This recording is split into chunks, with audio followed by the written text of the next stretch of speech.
بسم اللہ الرحمن الرحیم۔ آج 30 دسمبر 2023 کو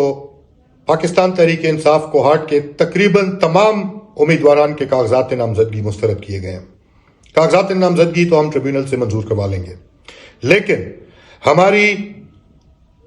شہرت، ہمارے کردار پہ جو کیچڑ اچھالنے کی کوشش کی گئی ہے اس کا جواب ہم انشاءاللہ ضرور لیں گے۔ میں آپ کے توسط سے آج یہ اعلان کر رہا ہوں کہ جس شخص نے میری کردار کشی کرنے کی کوشش کی ہے، میرے کردار کے بارے میں نیگیٹو چیزیں لکھی ہیں اور پھر ان کو پھیلایا ہے، انشاءاللہ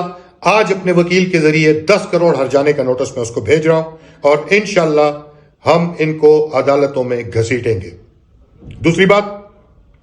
میں اپنے تمام ورکرز سے کہنا چاہتا ہوں، اور یہ بات صرف کوہاٹ کے ورکرز کے لیے نہیں، پورے تحریک انصاف کے، پورے پاکستان کے تمام ورکرز کو میں کہنا چاہتا ہوں کہ انشاءاللہ آپ کے کسی ایک امیدوار کے کاغذات بھی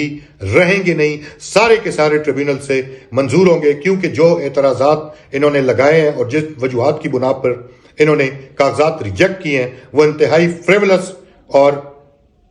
2 نمبر قسم کی وجوہات ہیں۔ تو انشاءاللہ ہمیں اپنی اعلیٰ عدلیہ سے پوری امید ہے، وہاں سے یہ کاغذات منظور کیے جائیں گے اور بھرپور طریقے سے ہم الیکشن میں حصہ لیں گے۔ تو کوئی کسی غلط فہمی میں نہ رہے، یہ سوچ کر یہ